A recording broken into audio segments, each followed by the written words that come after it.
Bonsoir et bienvenue dans ce nouveau numéro de la saison 3 de SpaceHack, le premier space dédié aux doyens des clubs français. Enfin, comme le disait un grand footballeur et philosophe français, la roue tourne à tourner. Enfin, nous allons décrypter une victoire lors d'un space cette saison puisque le Hack a remporté son déplacement périlleux en terre lilloise sur le score de 2-1. Nous parlerons également du mercato, mais également et évidemment de l'historique qualification des féminines en demi-finale de la Coupe de France. Mais avant tout cela, laissez-moi vous présenter l'équipe qui m'accompagnera ce soir. En annonçant sa présence, il nous a prévenu, il aura des choses à dire ce soir. Le capitaine de la team est avec nous. Bonsoir Romain. Salut à tous. Après avoir subi le froid en juin en ma compagnie, il a pu se réchauffer comme il se doit en célébrant la victoire du Hack samedi. Thomas est à nos côtés ce soir. Bonsoir Thomas. Bonsoir tout le monde. Samedi soir, il n'en revenait pas de ce qu'avait réalisé le Hack. On va vérifier ce soir si c'est toujours le cas. Bonsoir JC. Bonsoir Guillaume, bonsoir à tous. Alors, tu réalises ou pas? Oui, quand même. Quand même. Il a gagné son pari avec CSC, va se voir offrir un grec au prochain rassemblement du Space. Clément est des nôtres ce soir. Bonsoir Clément. Bonsoir. Ça va Thomas Tognon ou t'as d'autres préférences? Je m'en fiche du moment que c'est payé avec la carte bleue de CSC. Oh bah, avec Amour, il n'y a pas de souci, on va lui demander tout à l'heure. J'ai hâte le prochain déplacement. Il vient à peine de quitter les studios de BFM ce soir. Il n'est même pas essoufflé et est prêt à enchaîner avec nous. Vivien est ici ce soir. Bonsoir Vivien. Salut à tous. D'ailleurs, t'es toujours dans les studios, on est d'accord là, hein? Toujours. Je suis même caché dans les toilettes d'ailleurs. C'est ce que j'allais dire, avec les cours, direct t'es dans les toilettes de BFM. C'est ça. Il a longtemps hésité entre venir dans l'émission ou regarder l'affiche de Ligue 2 du soir entre Caen et Dunkerque. CSC sera finalement là ce soir. Bonsoir CSC. C'est multitâche. Bonsoir à tous. tu nous fais ton petit but Dornano. Pourquoi tu parles décané comme ça, toi, multitâche? On peut pas dire ça. Il y a Grand Cyr qui joue, donc. C'est vrai. C'est vrai. Donc au début je voulais te demander de nous faire un live score du match, mais si on va se faire engueuler par Vivien, donc on va mais se ça calmer. peut se tenter si tu veux absolument que tout le monde découvre mes talents de. Ah oui, j'aimerais bien que tu nous fasses ton talent de correspondant. Si ça se tente. Ça se tente. Il y a un beau coup franc pour Dunkerque. Il y a un beau coup franc pour Dunkerque, ouais. Mais regarde, t'as vu le rugby ce week-end, ça va faire pareil. Ouais, on va voir. Par contre, les poteaux. Avant d'intervenir, tu préviens Vivien qui débranche son casque pour pas se faire spoiler, d'accord? Avec plaisir. Ici à Dornano, oui Vivien, tu peux enlever ton casque, s'il te plaît. Ouais, c'était une transformation de rugby, je confirme. Bon, on verra par la suite. Bref, comme vous l'avez remarqué, nous sommes au complet ce soir. Pas de blessés, pas d'absence pour accumulation de cartons jaunes ou de jaunes. Mais nous avons toujours de la place pour vous tous, chers auditeurs. Alors n'hésitez pas à partir vous échauffer et à faire une demande d'intervention en cliquant sur le micro en bas à gauche. Nous vous ferons entrer dans les débats à n'importe quel moment. N'oubliez pas également le hashtag SpaceHack pour interagir avec nous et bien sûr le chat Lio Space. 2 déplacements consécutifs pour nos ciels et marines à Angers et à Lille. 6 points étaient à prendre et le Hack en a brillamment ramené 4 à la maison. Peu de supporters auraient parié sur de tels résultats et pour cause, le Hack n'avait plus gagné depuis le 24 novembre, c'était à Nantes, et Lille était invaincu à domicile depuis le 1er septembre. Et même si la prestation des Hackmen à Angers était encourageante, Romain, on n'était pas prêt à voir ce qu'on a vu. Non, on n'était pas prêt à voir ce qu'on a vu. Après, surtout par rapport à l'adversaire, nous on montrait un petit peu de mieux depuis 2 matchs, mais c'est sûr que l'adversaire qui se présentait à nous était d'un calibre Ligue des Champions. Oui, complètement. Là, pour le coup, on avait une équipe qui venait de se qualifier pour les 8e de finale de la Ligue des Champions. Effectivement, c'était un peu compliqué sur le papier. J'y sais, comme je l'ai dit tout à l'heure, t'as été surpris, t'as eu du mal à t'en remettre. T'as été choqué, toi, par la prestation du Hack. Bah ouais, je suis totalement surpris. Prestation, puis surtout heureux du résultat. Je sais pas, moi, on joue Lille à Lille, on reste sur de sacrées valises, plus de 70 ans sans victoire là-bas. Enfin, franchement. Rien ne pouvait suggérer une telle performance et pourtant on l'a fait, donc ça c'est vraiment plaisant. Et franchement la victoire elle est totalement méritée. On a réussi à être pragmatique, je dirais enfin, et ouais, franchement je suis trop content. Super résultat, trop content. Ouais, trop content, on l'est tous. Hein. Thomas, à Angers, ouais. Thomas, je te disais, à Angers, on avait gagné un peu d'optimisme global sur la physionomie de la rencontre, malgré l'égalisation en fin de match, mais de là à avoir un tel match de hack, il y a un monde quand même. Est-ce que toi aussi, tu as été surpris par la prestation des Hackmen? Surpris qu'on soit à un tel niveau, oui. Après, dans la progression, on était sur une échelle ascendante. Hein. On jouait de mieux en mieux depuis 3-4 rencontres. Mais t'avais dû voir avant le match que j'étais pas forcément très optimiste. Donc à la fois il y a une logique parce qu'on est en train de progresser. Il faudra voir justement si on continue à progresser, au moins à maintenir le niveau qu'on a montré samedi.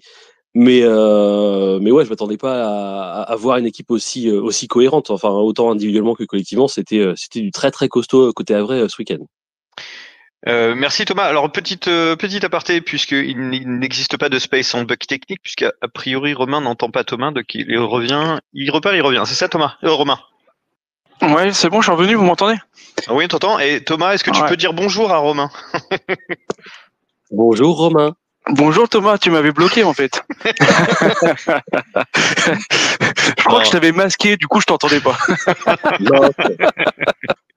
Ce bug technique étant terminé, on va enchaîner. Alors Clément, comme je le disais en intro, tu as parié avec CSC tout à l'heure, enfin avant le match, sur la formation et la compo choisie par Didier Ligard en partant sur une défense à 4. Est-ce que selon toi, le coach a enfin trouvé la bonne formule? Après, là, ce qui change, c'est qu'il joue enfin avec des joueurs qui sont impliqués. Après, c'est ce que je disais sur Twitter, c'est qu'il n'y a pas forcément de bonne tactique. Tu joues à 5, tu joues à 4, tu joues à 3. À la limite, ça, moi, je m'en fous. Je pense que tu as une tactique par coach, une tactique par club. Après, moi, par contre, ce que je voyais, c'est qu'en effet, la tactique à 5, ça le faisait pas avec les joueurs qu'on avait.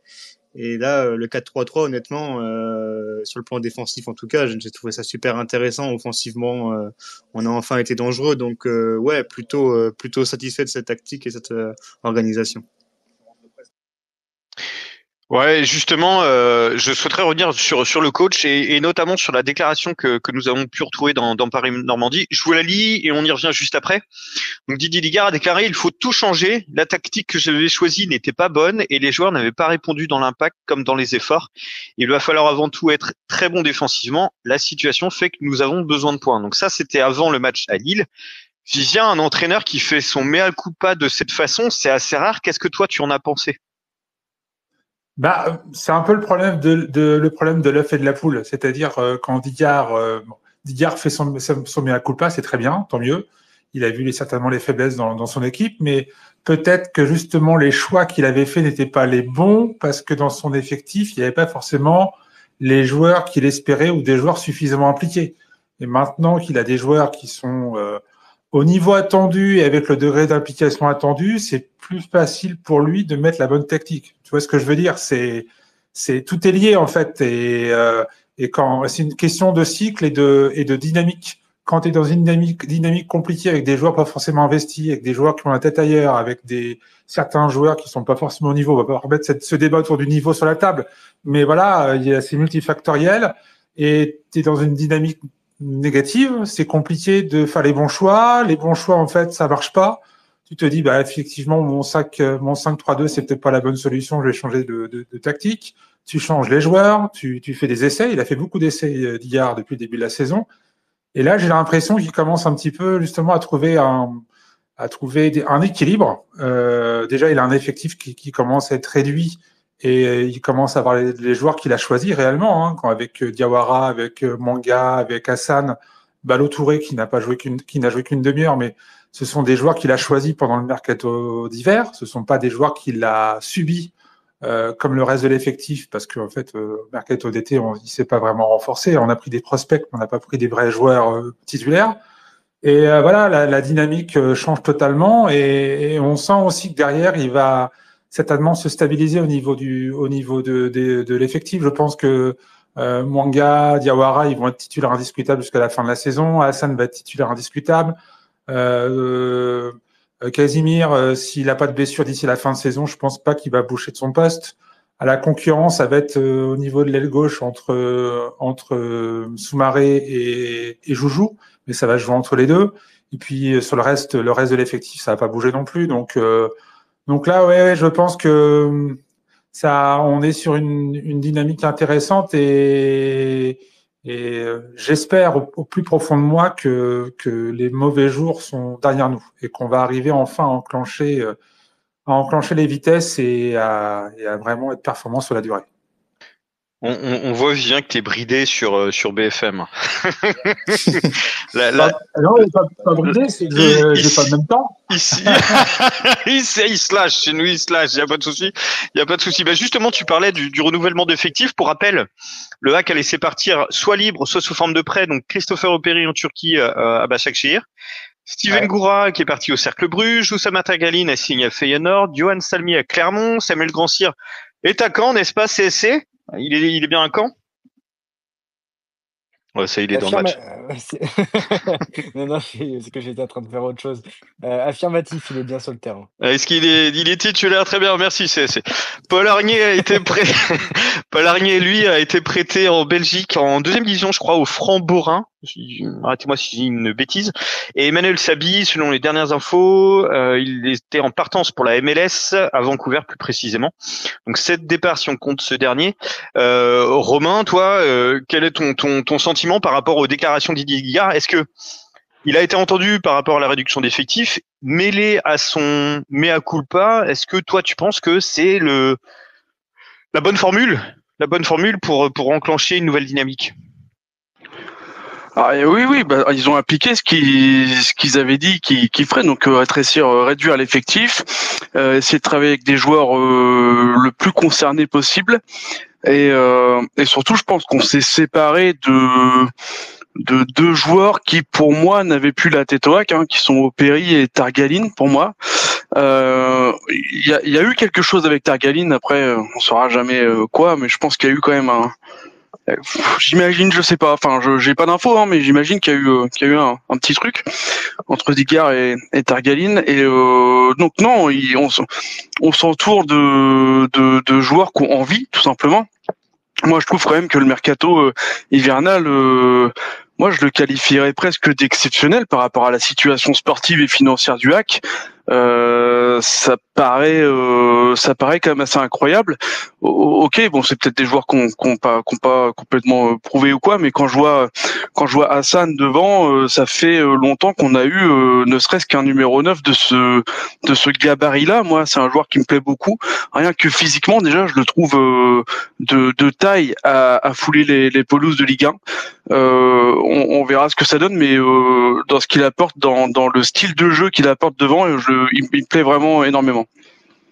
Merci Romain, on a fait José avait demandé à intervenir. Bonsoir José, comment vas-tu? Salut à tous, vous allez bien? Bah oui, ça peut que aller, écoute. Comme une victoire depuis 70 ans, c'est pas mal. C'est exactement ça. On t'écoute José. Non, je voulais rebondir sur ce que disait Romain, je trouve que parce que là on parle enfin déjà ça sera confirmé, mais parce qu'on va pas s'enflammer dans un sens ou dans un autre. Mais pour revenir sur le mercato, en début de mercato estival, peut-être que la donne générale chez les supporters notamment, c'était de se dire la direction sportive va travailler sur ses plus grosses valeurs marchandes, à savoir Sanganté Kinkwe, et travailler là-dessus pour récupérer des fonds. Et je trouve que ce qui a été intelligent dans le mercato et les discussions, c'est d'axer autour du milieu de terrain et de quand même conserver ta colonne vertébrale défensive. Et si tu fais le bilan de ton mercato, au final, tu as réussi à récupérer des fonds, alors certes avec plus de départs, mais qui dit plus de départs dit aussi un effectif plus réduit et du coup une cohésion qui est sans doute mieux. Et on va dire que l'organisation tactique, pour moi, elle découle juste de profils qui aujourd'hui collent plus à la vision de jeu, à la philosophie de jeu que Didier Digard avait. Parce que demain, tu peux faire, il y a 4 journées en arrière, 10 journées en arrière, tu peux faire un 4-3-3 avec 2 joueurs au milieu de terrain en instance de départ ou avec des volontés de départ. On n'a pas le même rendu sur le terrain. Donc, ramener un Mwanga ou un Diawara qui ont le couteau entre les dents, qui sont des mecs qui ont clairement envie de grappiller du temps de jeu et de montrer leur talent. Je pense que c'est un peu les planètes qui s'alignent et ça se voit du coup très rapidement dans le contenu de match. Et il y a un vrai gap qui a été pris dans la proposition collective du Havre. Même, on parle de Lille, mais déjà à Angers, c'était déjà beaucoup mieux.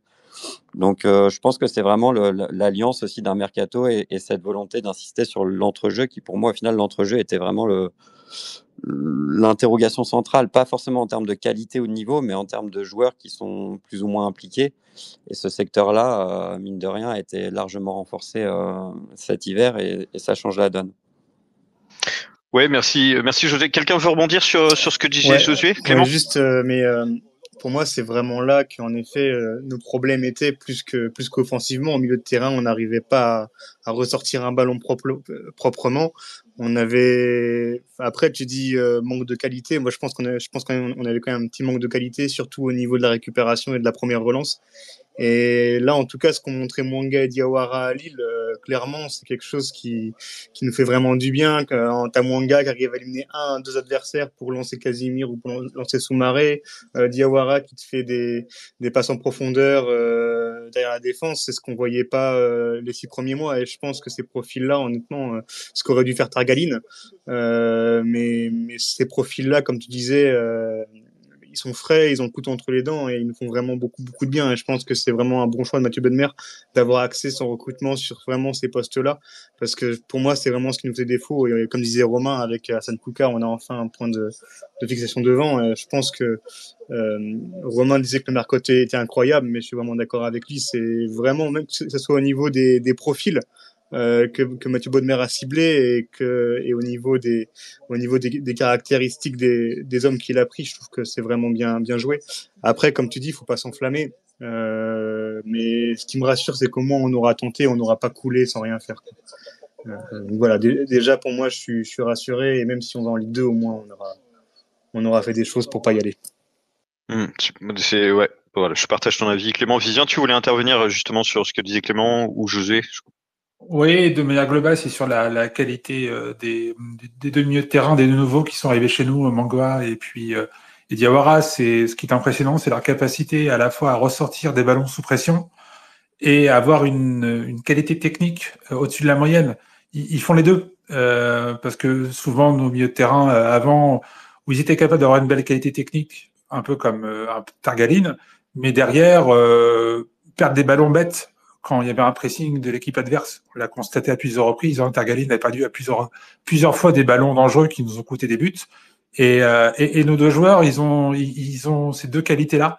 Et ça nous fait beaucoup de bien parce que ils jouent vraiment un rôle d'intermédiaire entre la défense et l'attaque, et ils sont à la fois capables de récupérer des bons ballons, de les ressortir proprement et de lancer les attaques à vraies, tout simplement, de mettre dans les bonnes conditions nos attaquants, et on voit tout de suite que des joueurs qu'on identifiait comme moyens ou en difficulté, un peu comme Soumaré, comme Joujou, ou comme Casimir, quand on les met dans des bonnes positions, dans des bonnes situations, dans un bon, ça change tout, et ils sont capables de faire des différences et de proposer des bons ballons à Hassan Kouka. Donc, ouais, c'est vraiment, il y a de quoi être un peu plus optimiste qu'il y a quelques semaines.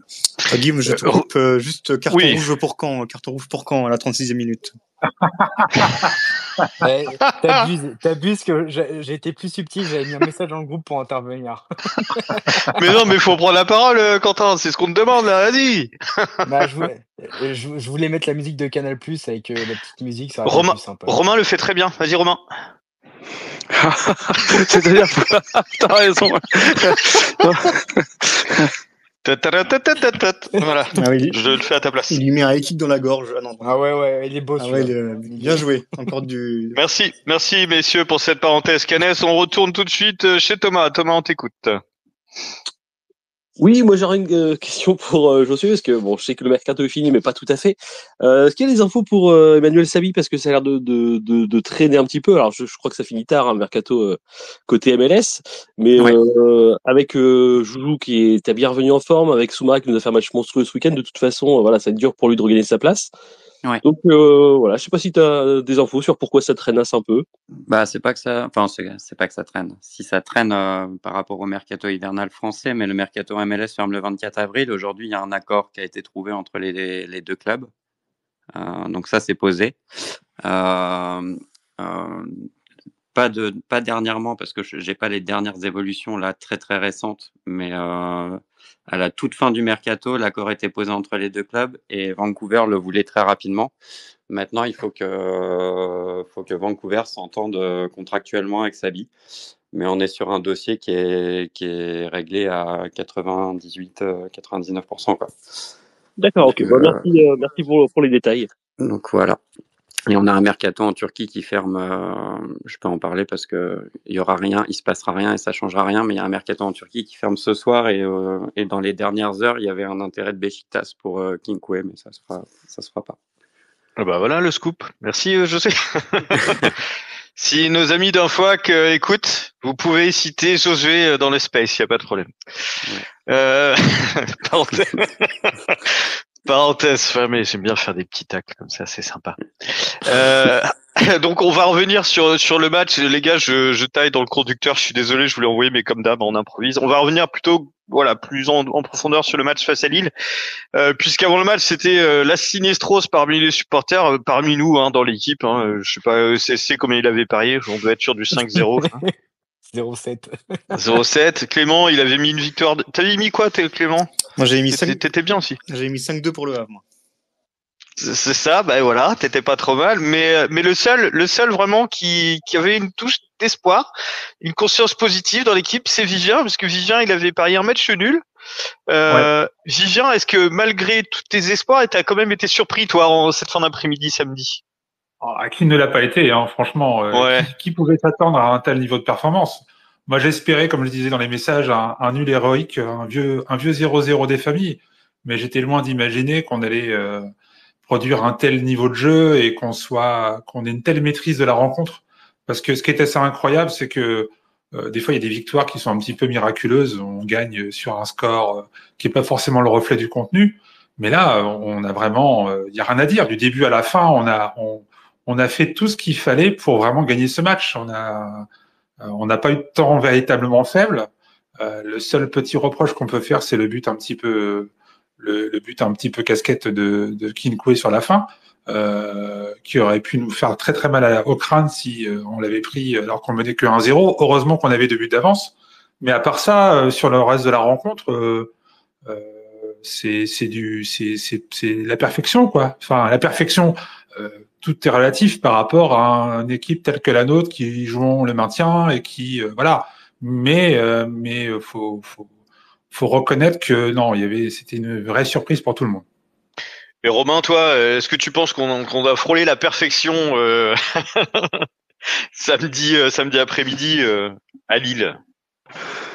Alors, comme l'a dit Vivien, tout est relatif. Ça dépend sur ton échelle de la perfection, mais de là où on partait, ce qu'on proposait sur cette première moitié de saison, déjà, je pense qu'on a livré certainement le meilleur match de la saison, et par rapport à, encore une fois, là où on partait, on peut dire que oui, on a frôlé la perfection. Tout est relatif. Je vois Pierre Pissavi dans l'audience. Je te salue, Pierre. Pierre a notamment parlé d'un match référence, que ce match à Lille. JC, est-ce que c'est selon toi effectivement le match référence de la saison et sur lequel on doit s'appuyer pour continuer cette saison? Bah pour les rencontres à l'extérieur, oui, parce que les victoires qu'on a faites, c'était à Saint-Étienne et à Nantes, mais c'est pas le même calibre que Lille. Donc, et surtout par rapport au calendrier qui va suivre pour les matchs à l'extérieur. On va aller à Lens, on va aller à Lyon, on va aller au Parc. Voilà, des affiches qui vont être très très compliquées. Et je pense qu'il va falloir vraiment s'appuyer sur ce qu'on a fait à Lille. Oui, tu parles des matchs à l'extérieur. Thomas, tu nous partageais, je crois, un classement du HAC à l'extérieur. On est quand même une équipe au milieu de tableau. On n'est quand même pas mauvais comptablement parlant à l'extérieur. Par contre, à domicile, on peine toujours à transformer l'essai. Est-ce que toi, tu penses que voilà, c'est le moment là? Ah ben ça va être le moment parce que de toute façon. Oui, on a chaud aux fesses, oui, je sais. Voilà. Comme je disais, on peut plus trop se permettre de choisir nos matchs. Faut être à fond sur tous les coups. Mais oui, si tu regardes la saison du HAC à domicile, c'est que des défaites à part 2 victoires, dont une extrêmement poussive contre Montpellier. Donc ça ferait du bien de retrouver effectivement un petit peu de, ne serait-ce qu'aussi dans la communion avec le public, hein, qui a quand même baissé d'un cran par rapport à la saison dernière. Voilà, mais après s'ils affichent, ne serait-ce, alors pas forcément la même réussite qu'à Lille, mais ne serait-ce que le même visage qu'à Lille, d'une équipe qui en veut, qui se bat, qui est cohérente, la communion déjà devrait se faire un petit peu mieux, et puis les résultats devraient suivre, parce que effectivement, c'est clairement le match pour moi le plus accompli de la saison. Et puis tactiquement, Digard a fait les bons choix. Enfin voilà, il y a vraiment pas grand-chose à redire sur ce qu'on a vu samedi soir. Quentin, t'es toujours à Caen ou je peux t'interrompre quelques minutes? Ouais, il est à la buvette. Non, mais en même temps, à se décharge, Non, ça non, pousse non, mais pour Dunkerque. non, mais ouais, c'est bon, je suis là. J'avais une question pour toi, cher ami. On a vu dans l'équipe, alors on va revenir sur la prestation de Hack, etc. Je profite de t'en parler parce que tu es gardien. Mathieu Gorgelin a été choisi dans l'équipe type, non pas de Ligue 1, mais d'Europe du week-end. J'ai pas rêvé. J'ai bien vu ça. Non, t'as pas. Dans les deux. Il était dans les deux, en fait. Dans les deux, il est Oui, dans dans les Ligue 1 deux, et d'Europe, ouais. Et Et- c'est surprenant, non? Ou... Là, je l'avais dit la dernière fois que j'attendais 2-3 matchs avant de me faire un constat. Pour l'instant, le constat est sans appel. Gorgelin a une mentalité autre que Desmas. Après, il a de la réussite aussi, parce que Desmas, il ne l'avait plus. Mais il apporte quelque chose, il apporte un air nouveau, en fait, à cette défense. Et en fait, il est dans le registre Oh, actuel. Et but à c'est Dunkerque, celui but pour qui. Dunkerque, excuse-moi Quentin. But de Gaëtan Courtet. Ah, je suis en retard, ça l'enfoiré. Quel beau but, belle défense. Ah ouais, Moi aussi, je suis en retard. Et donc, non, en fait, il apporte un air nouveau à cette défense-là, et tant mieux pour nous. Il est décisif, et voilà, donc tant mieux pour nous. Ouais, Romain, ce qu'on souligne et depuis l'arrivée d'Arthur Desmas au Hack, c'est qu'il y a une très belle osmose, une très belle entente entre les deux gardiens, que ce soit le numéro 1 et le numéro 2. Les deux s'entendent très très bien et s'entraident. Et ça se voit là, ça se matérialise sur le terrain avec les performances de Mathieu Gorgelin. Qu'est-ce que t'en penses? La concurrence est saine. Elle est plus que saine, apparemment. Ils sont ultra professionnels, apparemment. Après, Gorgelin a quand même eu très régulièrement ce rôle de numéro 2 dans sa carrière. Donc, j'ai presque envie de dire, il sait faire, c'est un atout. Mais du fait là qu'il soit passé devant Desmas et qu'il réponde présent quand on a besoin de lui, et que Desmas finalement continue de soutenir finalement la relation, elle est très très bonne. Ça c'est vraiment, je pense, très positif à ce poste-là.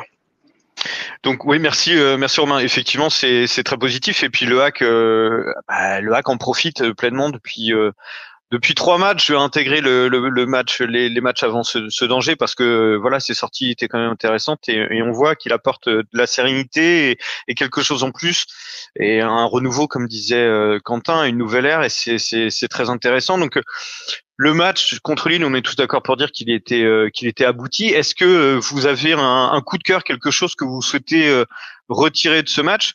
Moi, j'avais noté notamment la grosse prestation d'Issa Soumaré. On l'a régulièrement quand même critiqué ici. Faut pas se cacher sur certaines de ses prestations. Mais samedi, Clément, Issa Soumaré, il a été dans une autre dimension. Enfin, il a été énorme sur le côté gauche.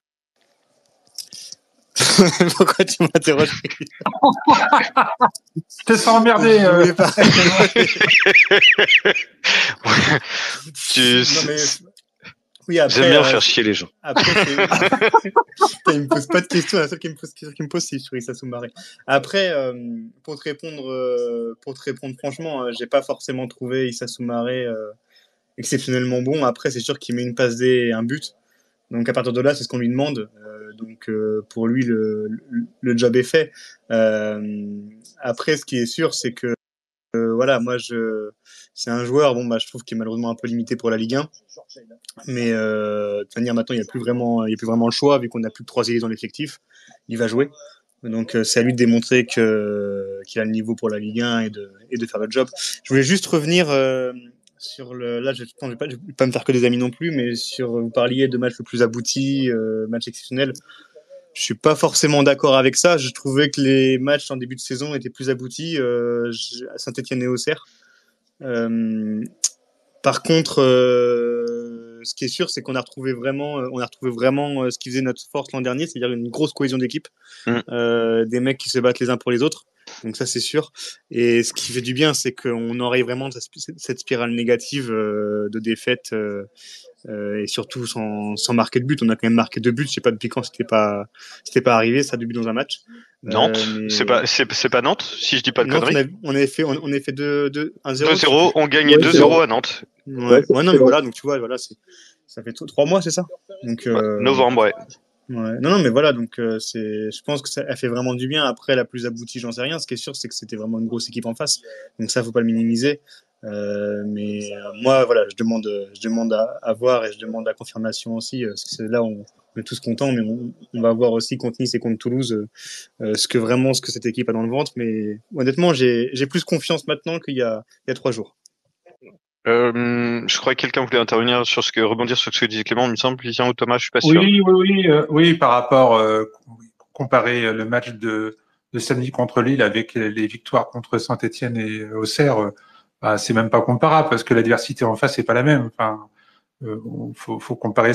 Oui, mais d'accord, mais tu me parles de match abouti. Après, c'est sûr que le contexte c'est pas le même, mais aussi il faut le replacer dans le contexte. Mais voilà, match. Oui, c'est ça. Mais après, je trouve que le match a été plus abouti contre Saint-Etienne. Après, Saint-Etienne n'était pas non plus en DH. Donc, ouais, mais c'est quand même plus facile de faire un bon match contre une équipe qui est faiblarde que contre une équipe qui joue avec des champions. Donc, c'est pas comparable. Donc, c'est dans ce sens-là que je dis ça. Hein, faut pas jeter ce qu'on a fait contre Saint-Etienne et contre Auxerre. On avait fait des très bons matchs. Mais là, je trouve que c'est quand même un cran au-dessus. Mais, c'est sûr voilà. que Lille est un cran au-dessus. C'est juste ça. Hein. Oui, ça c'est clair. Après, la question c'est est-ce que le match était abouti? Enfin, c'est le match le plus abouti de la saison? Pour moi, je pense que non. Mais après, c'est sûr que c'est plus compliqué. Oui, en effet, si tu vas par là, c'est sûr que c'est plus compliqué d'aller prendre 3 points à Lille que 3 points à Saint-Etienne. Je suis d'accord avec toi. Faire un match abouti contre une équipe de Lille qui, pour rappel, était invaincue depuis le 1er septembre à domicile. Voilà. Je suis de l'avis de Vivien pour le coup. C'est énorme. Faut rappeler que Lille s'est qualifié directement en 8e de finale de Ligue des Champions. Même si Romain, et tu vas pouvoir rebondir là-dessus, nos amis lillois sur les réseaux pensent que le hack n'a pas joué, qu'on n'a rien foutu à part tomber au sol et que on mérite pas la victoire. Je sais pas ce que t'en as pensé, mais je sais que t'étais très remonté par rapport à ça. Non, c'est que ça m'a mis, à un moment donné, ça m'a mis doute parce que bon, techniquement, je suis moins calé que d'autres dans l'équipe pour voir des choses sur le terrain. Et du coup, c'est pour ça que je vous en ai parlé parce que quand je lisais les commentaires des Lillois, selon eux, on était tous les 5 minutes par terre, on jouait pas, on faisait que défendre, etc. Et c'était pas le match que j'avais vu. Donc non, j'étais très surpris là. C'est vraiment de la mauvaise foi pour moi pour le coup parce que j'ai pas trouvé qu'on était tous les 5 minutes par terre, pas du tout, bien au contraire. Alors après vous avez regardé les stats, etc. Visiblement on avait des meilleures stats que les Lillois apparemment, ou certaines stats en tout cas. C'est pour ça ça m'a rassuré parce que du coup effectivement ça reflétait pas ce que moi j'avais pensé voir et donc je me suis pas trompé. On a présenté une belle confrontation face à cette équipe de Lille. Oui, et tu parlais de statistiques. Thomas, toi, niveau stats, t'as jeté un œil dessus, il me semble. Bah ouais, justement. Alors après, je comprends, je vais revenir dessus un peu le ressenti des Lillois. Mais oui, en termes de stats, alors effectivement, on leur a laissé la possession et assez clairement, mais c'est pas la première fois cette saison qu'on fait ça. Mais on a autant de tirs que Lille, on a plus de tirs cadrés, et on a des meilleurs XG, donc ça prouve aussi que au moins devant, on a essayé de faire des choses. Après, effectivement, je pense que le sentiment des Lillois, il vient du fait que on leur a clairement laissé la balle. Je crois que on est autour de 70% de possession pour Lille à la fin du match. Mais... 68 exactement et 32 pour le hack, ouais, tout à fait. Mais tu sens clairement que c'était le projet, parce que là, moi, j'ai eu le temps de regarder, malheureusement, enfin, de revoir que la première mi-temps. J'avais vu le match évidemment samedi soir, et tu vois que c'est clairement le projet, c'est de leur laisser la balle, et c'est d'attendre de la récupérer et de pouvoir partir en contre notamment. Et même le pressing était relativement léger, c'est-à-dire on a vraiment essayé de rester bas. D'ailleurs, il faudra que j'essaye de faire une capture d'écran, mais en phase défensive, on était même en 4-5-1 par moment, j'ai l'impression. C'est-à-dire vraiment essayer de d'attendre tranquillement. Et ce qu'on a plutôt très bien fait, parce que la première mi-temps, honnêtement, là pour le coup, je l'ai revu. Lille a pas plus d'occasions que nous, et nous on en plante un. Mais après, oui, effectivement, c'était un choix, je pense, clairement assumé de Didier Ligard, de dire, on les laisse jouer à la baballe et on fait ce qu'on a prévu de faire, et qu'on a très bien fait. Et c'est pour ça aussi que là, pour le coup, je suis pas forcément d'accord avec Clément. Je trouve que c'est abouti dans le sens où tu sens qu'il y avait un schéma de jeu, tu sens qu'il y avait une volonté de faire quelque chose de bien précis, notamment de pas prendre la possession, et que ça a été bien réalisé, parce que tu vois que voilà, on se jette pas dans les pieds pour rien, on se fait pas éliminer facilement, t'as un bloc qui est bien en place. Donc après, voilà, je comprends que quand tu es l'équipe en face, que tu vois ton équipe jouer à la baballe pendant toute une mi-temps et pas faire grand-chose, ça peut être frustrant. Mais nous, voilà, on avait un projet, on est venu faire quelque chose, on l'a fait, on l'a réalisé, on repart avec les 3 points. Voilà, moi, effectivement, je trouve le match abouti et je trouve le projet plutôt bien vu pour ce coup. Ouais, merci beaucoup. Juste pour rappel, est-ce que tu peux nous faire un petit rappel de ce que c'est les XG pour ceux qui ne connaissent pas, si ça te dérange pas? En une phrase, hein. Oui. En une phrase, c'est Parce que même moi, la data, je suis un peu largué. Hein. Par rapport aux occasions que tu as eues, et notamment les frappes que tu as tentées, et par rapport à où tu les as tentées, c'est le nombre de buts attendus. Mais bon, voilà, après, c'est une data comme une autre, c'est pas forcément d'ailleurs la plus précise. Mais globalement, ça veut dire qu'on s'est créé plus de situations sérieuses que les livres. Eh ben, merci beaucoup. Merci beaucoup, cher Thomas. Alors, on va aller. Je parlais tout à l'heure des points positifs de chacun. Est-ce que vous avez j'ai déjà votre avis, mais pas des coups de gueule, mais des points négatifs à relever sur cette rencontre? Quentin, toi qui es parmi nous et qui est toujours à Caen en duplex, est-ce que tu peux est-ce que tu as un coup de gueule éventuellement ou un avis négatif plutôt à porter sur cette rencontre? Ouais, après, c'est une erreur comme une autre, c'est la passe de Youté, mais bon. C'est vrai que si la VAR n'intervient pas et que le but est validé pour Lille à 2-1 et qu'on se fait égaliser avec un but pareil, tout le monde lui tire dessus. Bon, là, on a gagné, le résultat, il est pour nous. Même si l'erreur reste anecdotique, je préfère qu'il la fasse maintenant que, par exemple, le match prochain contre Nice et qu'on perde 1-0, ça serait con. Mais sinon, hormis ça, il y a rien à dire, hein, franchement, le Havre a fait le match parfait, hein, de toute façon. JC, toi, est-ce que tu as quelque chose, éventuellement de négatif? A priori non, parce que franchement Non, le match moi, était, non. ouais, voilà, le match Ce était serait plutôt un peu abouti. malhonnête. Non, ouais, non. Après, forcément, il y a des joueurs qui ont été en difficulté ces dernières semaines. Mais là, sont bien repartis. Enfin, quand je pense à un gars comme Nego, où effectivement, ça a été très, très, très compliqué pour lui dernièrement. Et là, il a quand même sorti un très, très gros match. D'ailleurs, je me pose des questions. Qu'est-ce qui va se passer contre Nice? Est-ce qu'il va remettre Sanganté ou va laisser Nego? Voilà, ça c'est une question à se poser pour ce poste d'arrière droit. Mais après, Soumaré, effectivement, un joueur qui est quand même très très généreux. Il a été décisif. Après, sa conduite de balle, c'est quand même toujours compliqué. Techniquement, c'est quand même juste. Mais le gars est courageux, donc voilà, il se démène et c'est comme le principal. Ouais, tout à fait. On parle régulièrement en off, et notamment des commentateurs et des commentaires de DAZN. Alors, je sais pas ce que les gens pensent dans l'assistance. Voilà, il y a souvent des conneries qui sont racontées. On en reviendra tout à l'heure par rapport à Mathéo Bodmer éventuellement. Mais DAZN a souligné un truc juste, et je voulais juste qu'on en reparle. On parlait tout à l'heure des recrues. Et toutes les recrues apportées donc à l'équipe n'ont pas connu cette spirale de défaite. Et on a l'impression qu'ils apportent un sang neuf ou quelque chose de différent et qui transcende certains joueurs. Je vois un Yacine Keshta qui était vraiment en méforme depuis Angers. Je le trouve totalement différent. Romain, je sais pas ce que t'en penses de tout ça, mais voilà, on a des joueurs qui sont, je vais pas dire métamorphosés, mais qui sont repartis vers l'avant. Ouais, sur ce match-là, après, je vais peut-être un peu temporiser les choses, mais faut, comme l'a dit Clément tout à l'heure, faut que ça se confirme. Faut que ça se confirme sur les 2 prochains matchs. Ça va pas être évident, hein, non plus.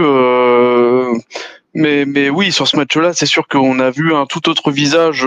Ils ont tous été au niveau samedi, à part Youté, bien évidemment, sur la passe et le but qu'on peut lui reprocher. Mais avant ce but-là, tout le monde a été présent, a répondu présent. C'est ça qui est important.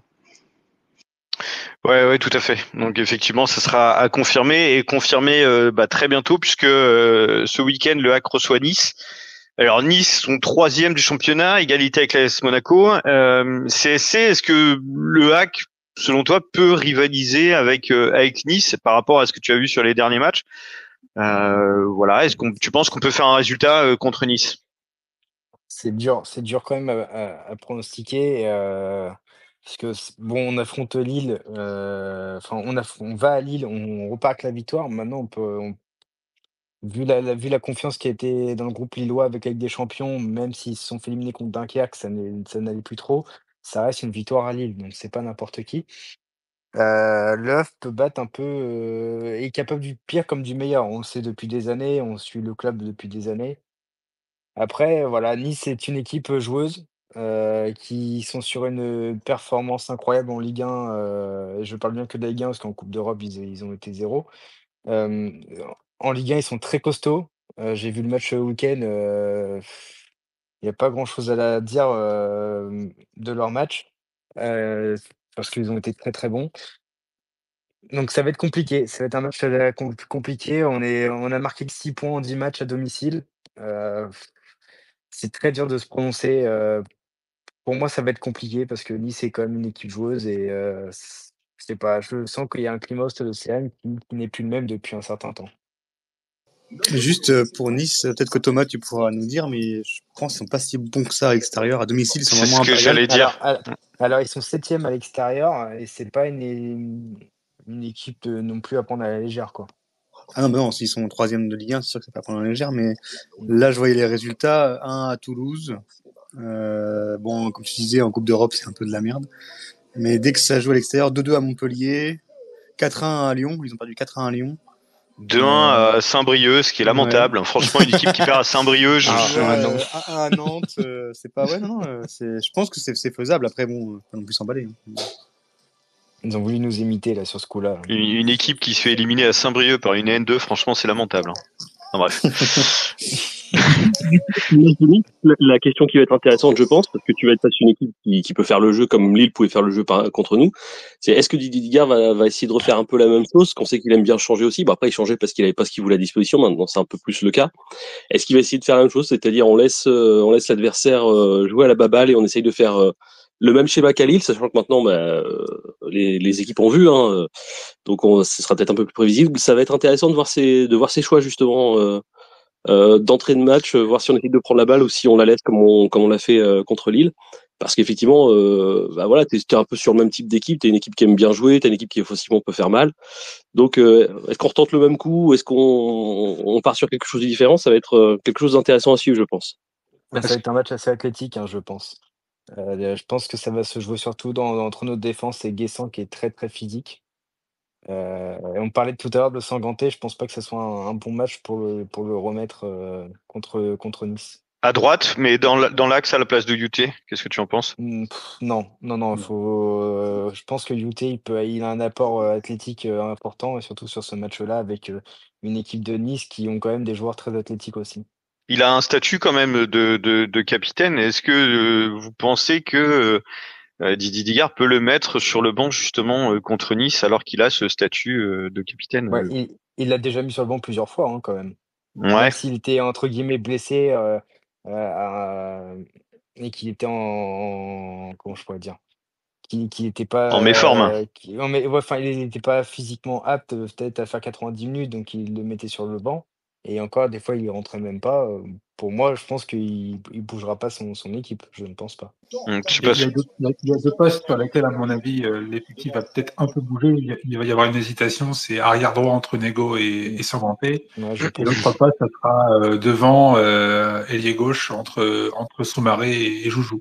Pour le reste de l'effectif, à mon avis, ça bougera pas. Sauf si Ballo-Touré. C'est ce que j'allais dire. Ballo-Touré.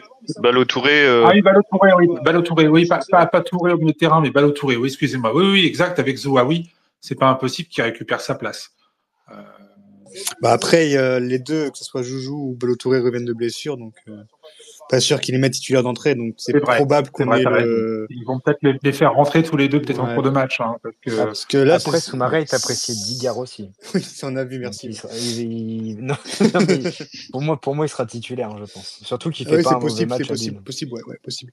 Mais qu'est-ce que, ouais, parce que c'est vrai que on aurait ce qu'on peut reprocher aussi à Digard, c'est d'avoir fait rentrer Ballo Touré trop vite aussi. C'est vrai que ça faisait 1 an qu'il jouait pas, il a mis directement titulaire. Bon, est-ce que c'était une bonne idée ou pas? Il s'est blessé au bout de 20 minutes. Il l'a fait avec les autres aussi. Toutes les recrues ont été alignées très très vite. Pour non, le pas coup, Kuka, il lui a laissé quand même un peu de temps. ouais, il a eu un match sans jouer, je crois, et après il est rentré. Ouais. Et Mais Mwanga Diawara, par contre, ils étaient dans le groupe pro à Strasbourg et à Lyon. Donc, le problème de Ballo Touré, c'est qu'il a débuté dans un match où tu as pris 2 cartons jaunes en 3 minutes.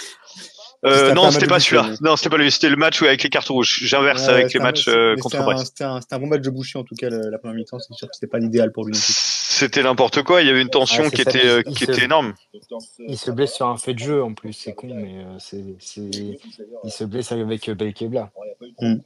Il a pas pris un high kick de Sanganté dans l'œil, lui. Non, c'est une entorse, je crois qu'il a eu. De Bilal Brahimi. D'ailleurs, oui, Sanganté, oui, devrait faire son retour là. Il avait pris qu'un match de suspension, il me semble. Il a eu de la chance, hein, parce qu'honnêtement. La joueur d'Angers qui a eu plus de chance. Ouais. Oui, complètement, ouais. Bon, après, c'est quoi? C'est Le Paul? Il a rejoué, je crois, juste après en coupe à Strasbourg. Si, c'est Le Paul, ouais. Rasoli, oui, Lisoa, lui, il a eu son carton rouge annulé, mais celui qui a pris le coup de pied de Sanganté, c'est Le Paul, ouais. Mais je pense que après, pardon. Après, au niveau de l'effectif, ce qui va être intéressant, c'est de voir aussi si Soumaré maintient ce niveau-là, ou même un très bon niveau, parce qu'effectivement, là, il a fait un match monstrueux ce week-end, j'ai trouvé. C'est que tu as du coup 2 profils avec Joujou qui sont complètement différents. C'est-à-dire que Joujou, il va être plus dans l'élimination, 1 contre 1, et paradoxalement avec sa tête, avec sa taille, pardon, pas forcément bon de la tête. Soumaré fait plutôt l'inverse, c'est qu'effectivement, techniquement, il est un peu plus limité et l'élimination, il en fait assez peu. Par contre, qu'est-ce que c'est un aimant à ballon et à déviation? D'ailleurs, il fait sa passe décisive comme ça sur le premier but. Donc, c'est intéressant parce que tu peux aussi t'adapter par rapport au profil de l'adversaire, ce qu'on pouvait pas forcément faire avant devant. On n'avait pas forcément non plus beaucoup de profils variés et puis des joueurs en forme. Là, tu peux avoir un 6 Soumaré Restauranio, tu peux avoir une option à gauche où tu t'adaptes à l'adversaire, où tu fais selon tes besoins et ça va nous faire du bien, quoi, de pas juste être obligé d'aligner 2 ou 3 offensifs parce que t'as que ça sous la main, mais de pouvoir faire des choix, des vrais choix réfléchis avant et par rapport à ce que va proposer l'adversaire. Ça peut être intéressant, et de pouvoir changer en cours de match aussi, ça va être intéressant. Ouais, ce que j'ai noté par rapport à Soumaré, contre Lille à la 50e minute, l'action énorme de Nego qui lance Casimir côté droit, qui centre instantanément, et Soumaré pareil, instantanément tête plongeante, qui vient taper sur la barre après l'arrêt de Chevalier. Enfin, cette action, elle était monstrueuse. J'ai pas vu des actions comme ça depuis belle lurette. Et honnêtement, ça donne envie d'en voir plus. Et perso, j'ai hâte d'être à Océane pour voir le match contre Nice. Je pense que cette action-là, elle est beaucoup travaillée en entraînement, parce que regardez le but qu'on met à Marseille, c'est exactement le même type d'action. Hein. Une contre-attaque sur le côté avec ce centre-là. Ce jeu, en tout cas, c'est ce schéma de jeu en transition, et je trouve qu'il correspond du coup un peu au discours qu'avait dit Bonnemer il y a 1 an et demi, au début de saison l'année dernière. Il voulait absolument travailler en transition et là pour le coup sur les 2-3 derniers matchs, on joue beaucoup plus en transition et les résultats sont là. Même le but à Angers, c'est un peu le même type d'action, même si ça se finit pas de la tête. C'est d'ailleurs du côté droit à chaque fois. Hein, ça vient toujours du côté droit, donc du côté de Casimir. Effectivement, ouais, ça commence à être une arme bien rodée. Je pense qu'effectivement, ça doit être bien travaillé aussi. Et ça fait du bien d'avoir un schéma juste que la première moitié de saison, à part des pénaltys et des coups de pied arrêtés, on n'avait pas fait grand chose offensivement. Là, ça fait quand même pas mal de matchs qu'on marque régulièrement. Bon, on a toujours la pire attaque, d'assez loin d'ailleurs pour l'instant. Mais voilà, on se remet à scorer sur des actions construites et pas sur des coups de pied arrêtés ou des pénaltys. Donc ça fait du bien aussi de dire que le HAC est capable de construire un but. Et Romain en parlait tout à l'heure au début. Pareil, c'est l'apport de Kuka. il était partout. Hein. Enfin, il redescend, etc. Dazone qui notait qu'il voilà, qui faisait que de courir sans ballon, etc. Enfin, il a un apport qui est assez important. Romain, je sais pas si tu veux apporter quelque chose sur Kuka, mais comme tu dis, ça fait longtemps qu'on n'a pas vu un gars comme ça. Non, c'est clair. Alors, toute proportion gardée, hein, ce que je vais dire et la comparaison, ok, mais ça me fait penser un peu à ce que Giroud pouvait apporter en équipe de France. Peut-être que je me trompe, des gars comme Clément ou comme Thomas peuvent me contredire, mais je trouve que oui, il apporte énormément physiquement dans la surface.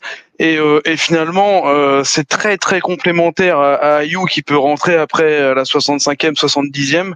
Je pense que ouais, ce gars-là, il a le sens du but et il va bien fatiguer les défenses comme il faut.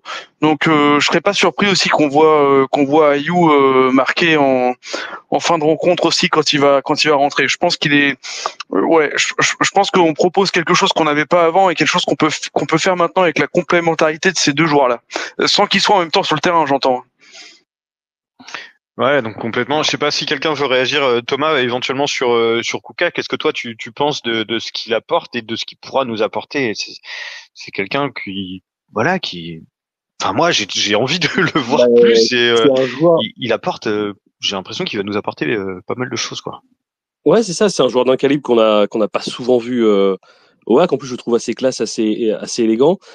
Il a une bonne palette, hein, il a une bonne panoplie. Effectivement, il peut poser dans la surface. Il est bon aussi au pied. Il a fait sur son but, il a beaucoup de sang-froid. Hein, il aurait pu paniquer et envoyer un parpaing direct sur le gardien. Il place bien sa balle comme il faut. En plus, j'ai bien regardé sur le ralenti. Il fait l'effort de se replacer parce que tu vois, il y a eu la VAR parce qu'il y avait 3-4 joueurs, mais lui, il s'était bien replacé. Effectivement, il est pas hors jeu. L'effort qu'ont pas forcément fait les 2-3 qui étaient à côté. Donc tu sens que voilà, il est bien conscient des situations. Il fait bien attention à ça. Et puis une petite image moi, qui m'a fait plaisir, on va dire, en termes d'intégration des nouveaux, c'est effectivement au moment où il sort, il y a un double changement. Je crois que c'est Ayou et Ndiaye qui rentrent à ce moment-là. Et Ndiaye est sur le point de partir et Kuka le retient parce qu'il a pas eu le temps de lui serrer la main et juste pour lui faire un check, quoi. Alors qu'il aurait pu tranquillement rentrer au vestiaire, il a fait son taf, il a marqué son but. Non, il lui dit vas-y, va faire ce que t'as à faire. Et je vais pas dire il insiste, mais voilà, il veut pas que Ndiaye parte sans qu'il ait pu lui taper dans le dos et qu'il ait pu lui passer un petit message. Donc ça prouve aussi quoi et ça reprend tout ce qu'on disait sur l'état d'esprit, sur la fraîcheur qu'amènent les nouveaux et sur le fait que c'est bien aussi d'avoir purgé les éléments peut-être plus négatifs dans l'état d'esprit. Moi voilà, il me fait plaisir sur tous les plans, sur tout ce que j'ai vu pour l'instant. Donc je lui souhaite à lui et tant mieux et à nous du coup plein de réussite parce que voilà, je trouve que c'est un joueur qui nous fait du bien et qui peut nous apporter effectivement énormément de choses d'ici la fin de saison.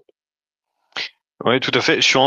Merci beaucoup, Thomas. Je suis en train de parcourir donc les messages que nous proposent nos camarades. Il y en a un qui me faisait rire. Comme vous suivez Malherbe en même temps, énorme pensée pour Romain Thomas qui avait refusé le Havre pour Caen pour le projet sportif. C'est Charlie qui nous balance ce petit rappel. Donc, C'est petit, ça. effectivement. Donc voilà. Donc je sais pas ce que ça donne d'ailleurs, les gars. C'est toujours pareil. C'est toujours 0-1 et l'arbitre a fait une annonce au micro pour un jet de projectile sur le terrain. Voilà. Très bien, merci Quentin. Vous nous intervenez dès que une situation évolue. Mais il se passe plus grand-chose là. Mais par contre, ils vivent un calvaire. Ils perdent un 0 avec un rouge. C'est l'enfer. Hein. Je le souhaite pas à mon pire ennemi. Enfin bref, on a Ruby aussi dans les commentaires, genre place au hack, retour au hack, qui nous dit finalement Koudziev va peut-être trouver sa place avec ce milieu de terrain. Ma question c'était aussi sur Abdoulaye Touré. Est-ce que vous pensez que Touré et Koudziev pourront revenir dans le 11 ou en tout cas retrouver le maillot ciel et marine? Je sais pas ce que vous en pensez, messieurs. Non, je pense pas. Hein. Ça me paraît compliqué. Moi je pense que oui. C'est le meilleur. Je vois pas actuellement Mangwa et Diawara laisser leur place au milieu de terrain. Ça me paraît peu probable. Hein. Touré, il a le statut de capitaine. Il a eu le statut de capitaine. On l'est souvent loué pour son état d'esprit, mais il a quand même de gros manques au niveau technique. Il est capable de perdre des ballons faciles sur des passes mal assurées. Il nous met parfois en situation très dangereuse. Moi, de ce que j'ai vu du match de samedi, Mangwa avait pas du tout ce problème-là. Hein. Enfin, j'ai l'impression qu'il y a quand même plus de sécurité dans son jeu. Donc, je suis pas certain que Digard prendra le risque de réintégrer. Je sais pas, hein, je suis pas devin, mais ça me paraît peu probable. Alors, je crois qu'on dit Mwanga et pas Mangwa. Après, pour Il te a raison. répondre, Je pense que ça- Mwanga et Diawara sont indiscutables ça, maintenant. ça va apporter de la concurrence et le fait d'avoir entre guillemets ce choix de riche, on va dire, pour nous, c'est que bénéfique en fait. À l'entraînement, ça va être de la concurrence saine et voilà. Après, ça sera à Digard de faire les bons choix. Clément, j'ai coupé ton micro parce qu'on était trop à Dornano là. Je suis désolé. Ah, désolé. Clément, il a un fumigène dans les mains avec le maillot de camp. on a JC et Thomas qui voulaient rebondir. JC, vas-y, on t'écoute, cher ami. Oui, moi je pense qu'ils vont rejouer quand même. Je veux dire qu'il y a comment dire, Manga et puis Diawara, ils sont jeunes. Est-ce qu'ils vont être capables d'aligner les 12-13 matchs qui restent? Je suis pas sûr. Il peut y avoir des blessures, il peut y avoir des suspensions. Après, là, on a joué à 2, mais on peut aussi jouer à 3, faire un vrai 4-3-3. Il restera toujours une 3e place. Voilà, donc je pense que rien n'est définitif. Il y aura forcément une rotation à un moment donné, et Touré aura des minutes. Moi, j'en suis convaincu. Et toi, Thomas, est-ce que tu penses qu'on va les revoir ou pas du tout? Bah, je sais plus qui disait ça tout à l'heure, mais effectivement, c'était très pertinent, c'est que la paire justement Diawara, elle libère pas mal Keshta. Et effectivement, il a retrouvé un petit peu un rôle d'électron libre et de feu follet sur le terrain. Tu vois, il bougeait pas mal. Donc pour l'instant, ça bonifie Keshta. Donc forcément, t'as pas envie de bouger ces trois-là. Touré, je pense que ça va être difficile pour lui de retrouver une place, à part en cas de rotation, comme disait JC. Kouziaev, pourquoi pas, mais déjà, faut qu'il revienne de blessure, parce qu'aux dernières nouvelles, il est toujours blessé au mollet. Et ce serait peut-être plus dans les matchs où tu veux essayer de garder le ballon, de temporiser, donc peut-être plus contre des adversaires, on va dire, de la deuxième partie de tableau, où là, tu as peut-être prévu plus de tenir le ballon, il pourrait avoir une carte à jouer. Mais effectivement, contre les gros cadors, où on sait qu'on n'aura pas la balle, de toute façon, Kouziaev étant relativement lent, entre guillemets, c'est-à-dire lui, il aime bien contrôler et regarder où il va, c'est pas forcément le genre de profil. Donc voilà, Touré, je pense qu'on va le revoir que de manière très modérée. Kouziaev, ça dépendra de l'état de forme aussi quand il reviendra. Pour l'instant, en tout cas, la triplette avec Keshta, Diawara et Mwanga, ça a fonctionné du tonnerre. Donc ça va être difficile d'aller les déloger. Et même pour Rasoul Ndiaye, qui était régulièrement dans la rotation, de rechoper une place de titulaire pour lui, ça va être compliqué aussi, je pense. Josué, je te voulais réagir avec des petits smileys, mais on t'entend moins cette fois-là que la dernière fois. Je voulais avoir ton avis, toi, justement, sur ce milieu de terrain. C'est le choix de Rich en parlant du Havre qui m'a fait rire. Ah ouais, effectivement, c'est vrai que Quentin, on n'a pas d'argent, Quentin, on n'est pas riche. Non, mais c'est une façon de parler, bien sûr, mais c'est ça, voilà. Maintenant, Non, mais tout le monde va devoir je suis d'accord avec toi. se battre pour avoir sa titularisation. Je suis d'accord avec toi que par rapport au début de saison où tu avais un Abdoulaye Touré indiscutable et qu'aujourd'hui, en quelques journées, tu te retrouves à dire potentiellement elle a perdu sa place ou ça va devenir un joueur de rotation, etc. Ça montre quand même qu'il y a eu un vrai regain dans ce secteur de jeu-là, une vraie concurrence qui a été mise en place. Moi, j'ai plus confiance, mais ça c'est d'extérieur et même peut-être de dynamique de saison pour un Touré qu'un Kouzaïev, parce que même avant que... Pardon ? C'est quoi ce jingle pourri? Excuse, je crois qu'il y a un but à Caen. Ouais, je voulais pas couper Josué, je voulais pas couper Josué parce que c'était super intéressant, mais deuxième but pour Dunkerque. Un but de Monsieur Skita. Je ne connais pas Monsieur Skita, mais il a marqué. Voilà, il marque pas mal en ce moment. Là. Mais messieurs, merci. On va retourner chez Josué. Je suis désolé de t'avoir interrompu, mais c'était important. Non, pas de souci. Non, je disais par rapport aux dynamiques, avant même l'arrivée de Manga et Diawara sur le mercato hivernal, Kouzaïev n'avait pas une place de titulaire indiscutable dans le 11 du Havre, donc je vois pas pourquoi ça changerait avec deux éléments forts. Et je sais pas qui disait que sur 12 journées, potentiellement, il y aurait de la rotation et tout.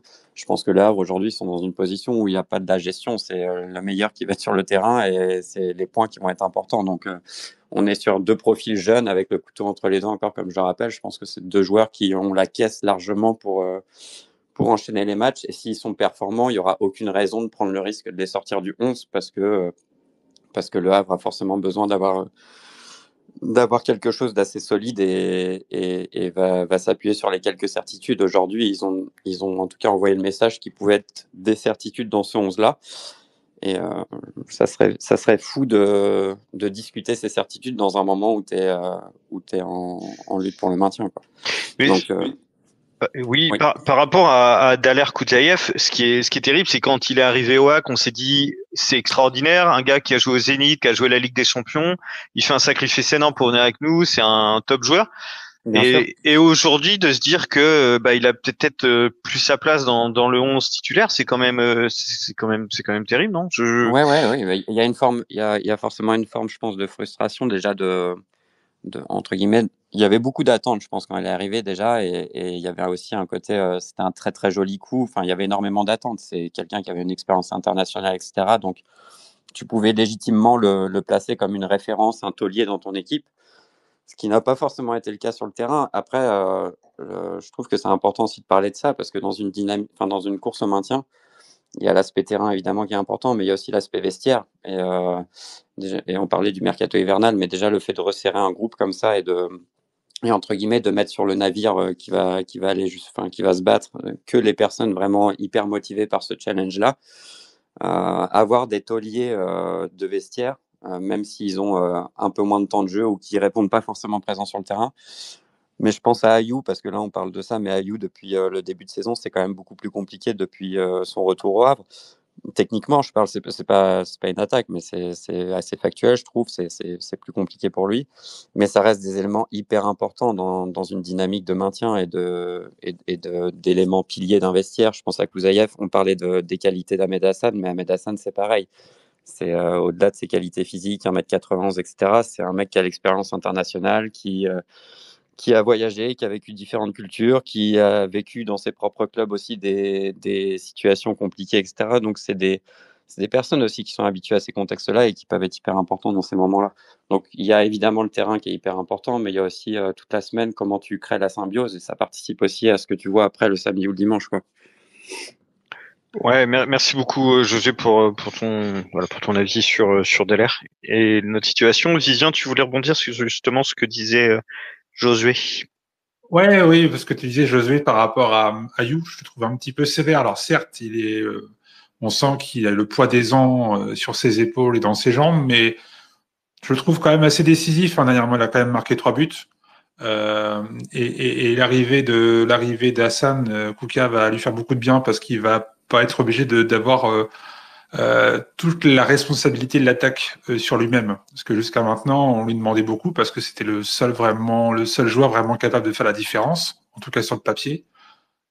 Et maintenant, le fait qu'il y ait Hassan dans la rotation, enfin que les deux soient concurrents sur le même pas, ça va permettre à Ayou de rentrer un peu plus frais en rentrant à un quart d'heure ou 20 minutes de la fin. Je précise juste, Vivien, je suis entièrement d'accord avec toi. Pour le coup, je parlais plus de son début de saison parce que parce qu'une préparation un peu tronquée aussi. Il était dans un sas au niveau de son avenir, savoir s'il allait vraiment revenir au Havre et tout. Donc les premières journées, c'était quand même compliqué physiquement, quoi. Début de saison, je suis d'accord avec toi, effectivement. Mais là, il y a un regain de forme depuis un mois et demi, 2 mois, et on sent que de nouveau, il est capable de faire ces gestes. Son efficacité qu'on lui connaît. Il est capable de sortir du bois à tout moment et de mettre un but important en mettant la tête, en mettant un pied, en coupant une trajectoire, parce qu'il a pu faire dernièrement. Et pour ça, il est précieux.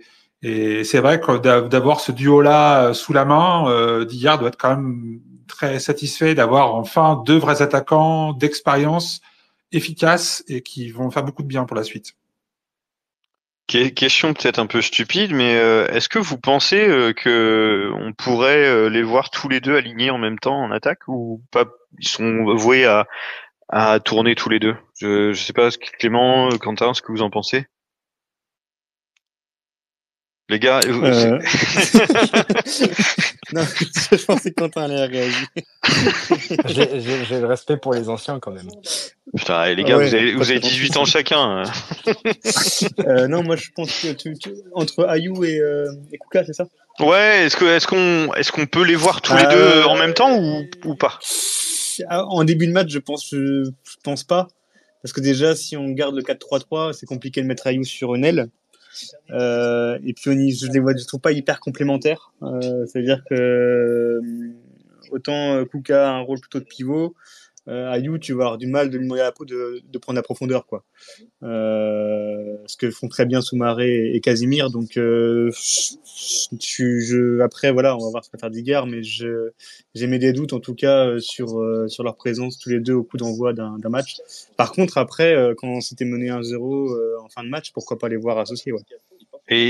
Et un Ousni, parce qu'on parle plus de Ilyas Ousni, mais est-ce qu'avec un gars comme Kuka, pour les Thomas tout à l'heure parlait, Romain tout à l'heure parlait de une petite comparaison avec Olivier Giroud, un petit tour de contrôle, etc., distribuer les ballons, est-ce qu'un gars comme Ousni peut jouer avec Kuka, Clément?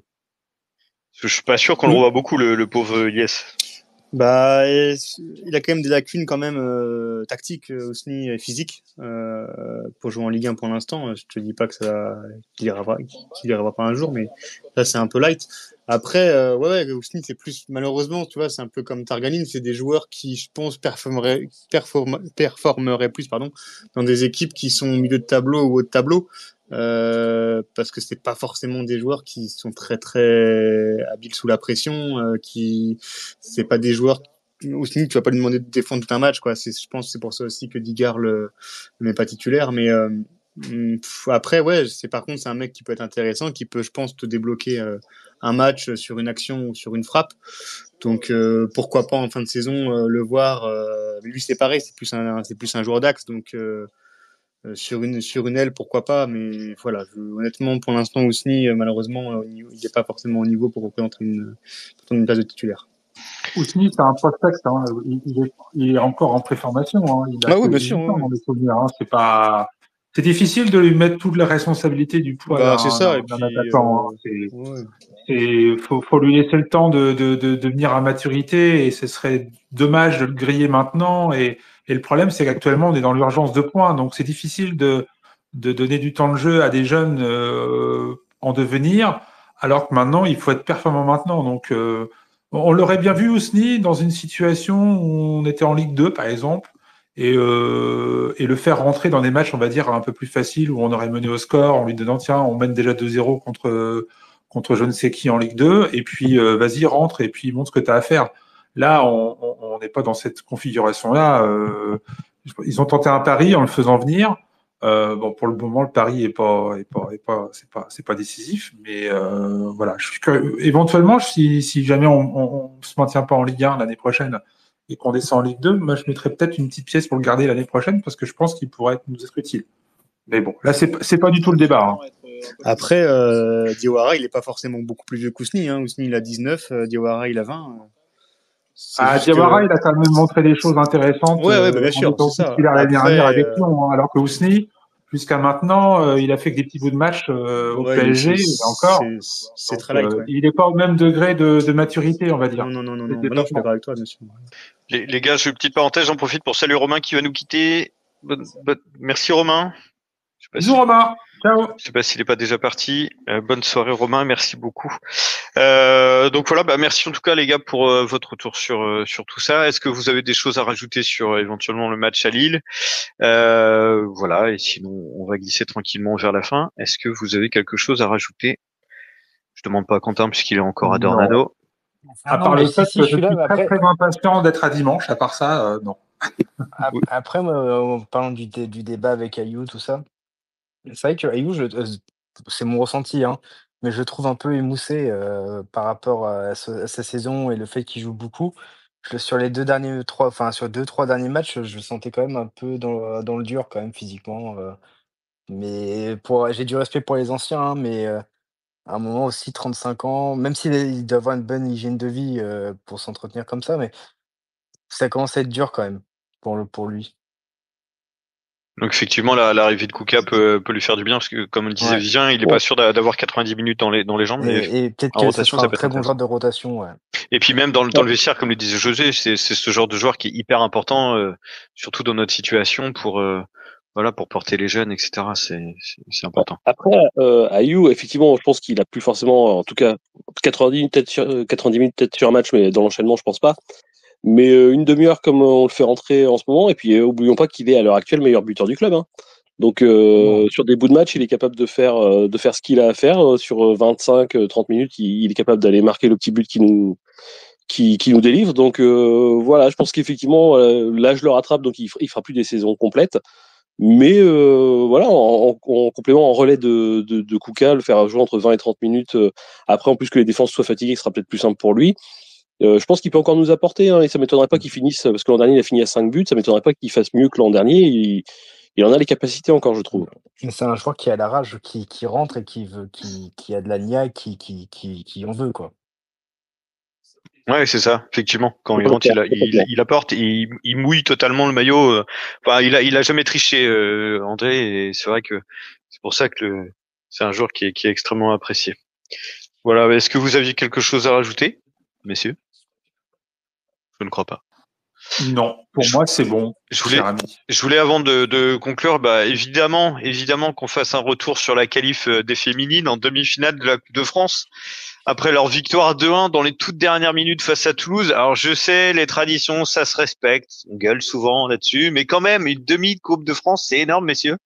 JC, toi, est-ce que tu penses que les filles peuvent aller en finale en sachant que la demi se jouera au Stade Océane contre le PFC? Ah, ça va pas être simple. Ça va pas être simple. Après, c'est sur un match, donc écoutez, tout est possible. Je leur souhaite vivement. C'est vrai qu'on n'est pas habitué. Une demi-finale de Coupe de France, c'est pas anodin et pourquoi pas y aller. Après, le Paris FC, c'est comme un très très bel adversaire au niveau du football féminin. L'année dernière, si ma mémoire est bonne, il y avait déjà eu le Havre PFC en Coupe de France et je crois que le PFC avait gagné 1-0 à Océane. À vérifier, mais il me semble avoir vu ça de mémoire, oui. Hier. Ouais. À souligner que les filles sont sur une très belle dynamique. Hein, ils sont sur 5 matchs sans défaite. Ça commence à devenir sérieux. Hein. Et après, contre Toulouse, c'était compliqué. Hein. J'ai regardé le match, c'était quand même très très compliqué, je trouvais. Toulouse n'est pas en première division, plus ils sont quoi? Ils doivent être en seconde. Ils sont en Ligue 2. En Ligue 2 et le PFC est deuxième de D1 Arkema. On dit quoi maintenant? Première Ligue, pardon. Première Ligue devant le PSG, un point d'avance sur le PSG. Donc c'est vrai que c'est un gros client, mais bon voilà sur un match, tout peut jouer. Derrière l'autre demi-finale opposera donc le PSG et Saint-Étienne. Donc voilà, on va croiser très fort les doigts, en sachant que s'ils vont en finale, Thomas nous dit, il me semble que c'est toi Thomas qui nous disait que la finale aura lieu à Calais. On a connu quand même un peu plus sympa comme déplacement pour une finale de Coupe de France, mais bon voilà, malheureusement le foot féminin. Un peu loin pour aller à Calais, désolé. Complètement. Non mais je crois qu'on est tous un peu très loin d'ailleurs pour aller à Calais. Non mais voilà, enfin une finale de Coupe de France qui situe à Calais, ça m'embête un peu. Ça m'embête. Mais bon, c'est comme ça. Bref, en tout cas, félicitations aux féminines pour cette qualif. On va dire que la tradition, c'est que pour les gars. et que les filles, elles ont le droit de se qualifier plus loin qu'un 8e ou un 6e en Coupe de France, il n'y a pas de souci. Voilà, je crois qu'on a fait le tour. On va se retrouver, nous, dans 15 jours. En attendant, donc, le HAC va recevoir 2 fois. C'est déplacé 2 fois, on reçoit 2 fois. Donc, on va recevoir Nice ce dimanche et après, nous recevrons Toulouse. Alors, j'espère que sur le prochain Space qui aura lieu donc après le match contre Toulouse, on aura des choses positives à se raconter. Voilà, on va croiser très fort les doigts pour revoir ce type de prestation qu'on a pu voir samedi à Lille. En attendant, je vous souhaite une excellente soirée, une très bonne semaine et en attendant, allez le HAC. Bonne soirée à tous.